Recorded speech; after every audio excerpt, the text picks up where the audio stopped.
toza na science oyo tata Simon Kimbangu apesa mais apesa yango na Kikongo naza awa na ko expliquer bino yango et puis na ko expliquer bino na montre oyo biso toza nango biso na Mandombe toza déjà na montre donc tata Simon Kimbangu apesi biso déjà makambo ebele oyo kotambwisa biso lobi bozomona kaka tolataka biloko ya mindele tozovivaka na biloko ya mindele tolataka bilamba mindele donc bomona ka lokwa mokili yango eza nango ka lokola ya mindele mais biso toza kaka wana po tolataka o bango bakosala nzoka nde biso pe toza na oyo ya biso tokosala toza na oyo ya biso ekoba na temps o biso pe tokoma kosala oyo tata Simon Kimbangu alakisi biso déjà na science na montre wana naza na expliquer bino ça y est la famille j'espère que boza bien bana tata Simon Kimbangu kia ngandi bande kona ngai bana tata la nga wa bien nga laza bien malgré ko finga mafinga la bango epesa nga mabunzi epesa nga santé epesa nga pédicure donc pédicure goûter mais pain d'Ikea na miel d'Ikea na gâteau d'Ikea ezaka na kati donc na vie mara dans le vide kaka. Voilà, merci beaucoup. Merci à tout oyo bazo motiver ngai toza wana pona kosala musala ya tata Simon Kimbangu. Science o tata Simon Kimbangu apesi biso eza na Kikongo. Na Kikongo elobi boye. Taluza zole mwene ndombe sikavanga bia bioka vudi mfuni. Donc ba chiffre mibale o bozo mona 50D. Eza ba chiffre oyo moyindo akosalela nyonso oyo aza eza na eposa donc posa na nyonso oyo ozalaka nango ozalaka na posa osala loko boy ozalaka na posa osala boy okosala yango na chiffre oyo nde eza code oyo nde penza code na chiffre oyo donc yango tata Simon Kimbangu alobaki yango na Kikongo yango na esaka bino ba makambo langi ya Nzambe ezalaka na Kikongo eza na garçon moko akei komona visite tata Simon Kimbangu na Côte d'Ivoire soki na mboka nini wana mais balobeli na Kikongo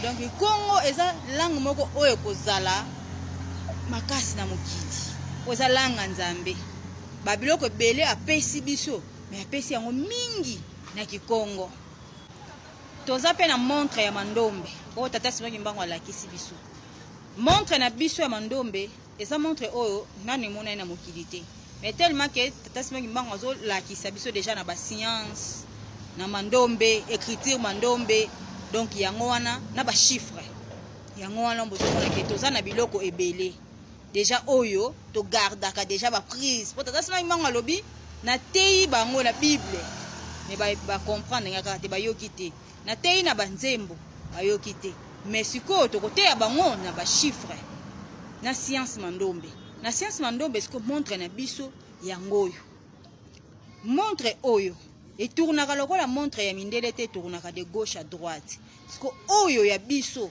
bayindo montre na biso to saila et tournaka de droite à gauche na yango eza 28 heures donc na journée journée eza 28 heures mais ya mindele ezalaka 24 heures siko oyo ya biso eza 28 heures eza na 70 minutes oyo ya biso eza na 70 minutes alors une heure donc pardon journée ebandaka na 3 heures na montre oyo journée ebandi na 3 heures siko na montre oyo ya mindele oyo tosalela lelo journée ebandaka na 1 heure si vous comme tongo donc bolali lisusu makasi mais ce qu'on a montré tata Simon Kimbangu journée et bandi na 3 heures tipo comme 4 heures déjà éclairage et bandi ko bien tipo comme ba moko tongo tata Simon Kimbangu lobi boye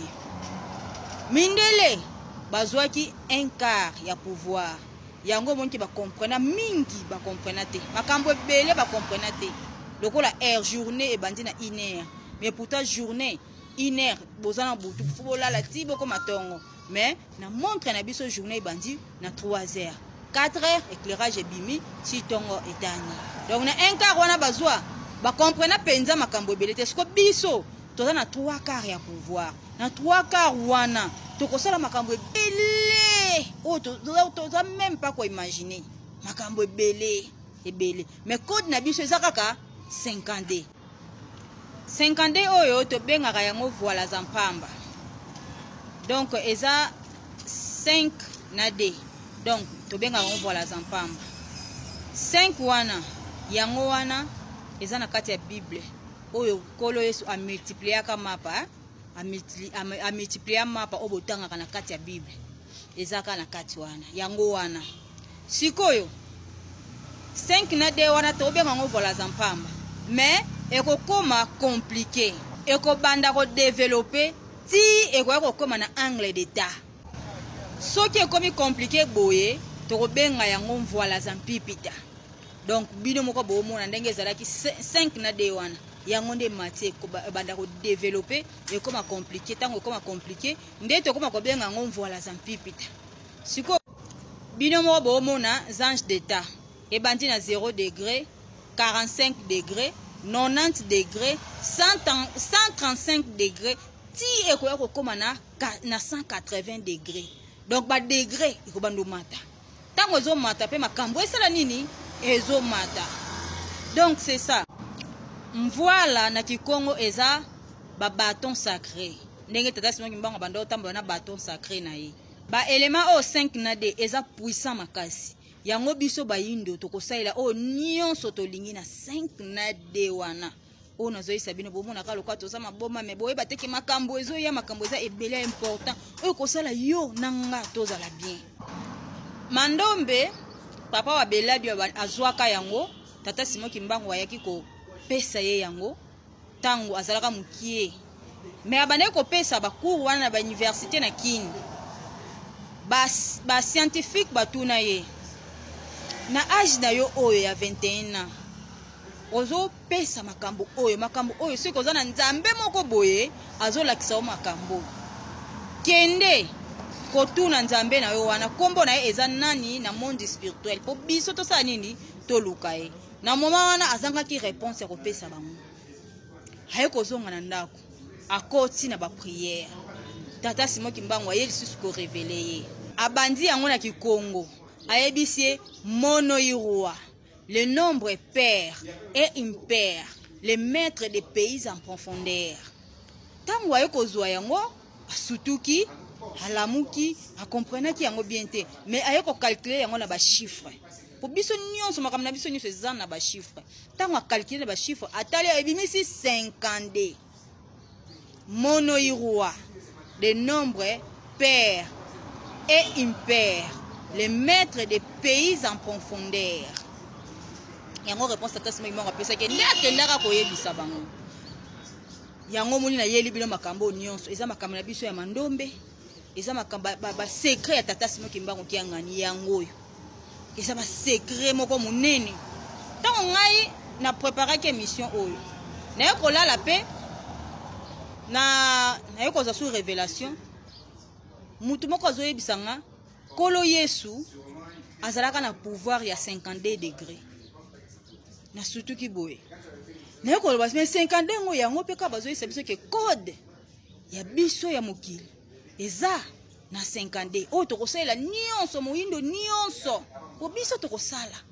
Biso non to salite. Ya biso non to bandi yango te. Mais comme na temps o biso peto sa nini to sepela. To sala.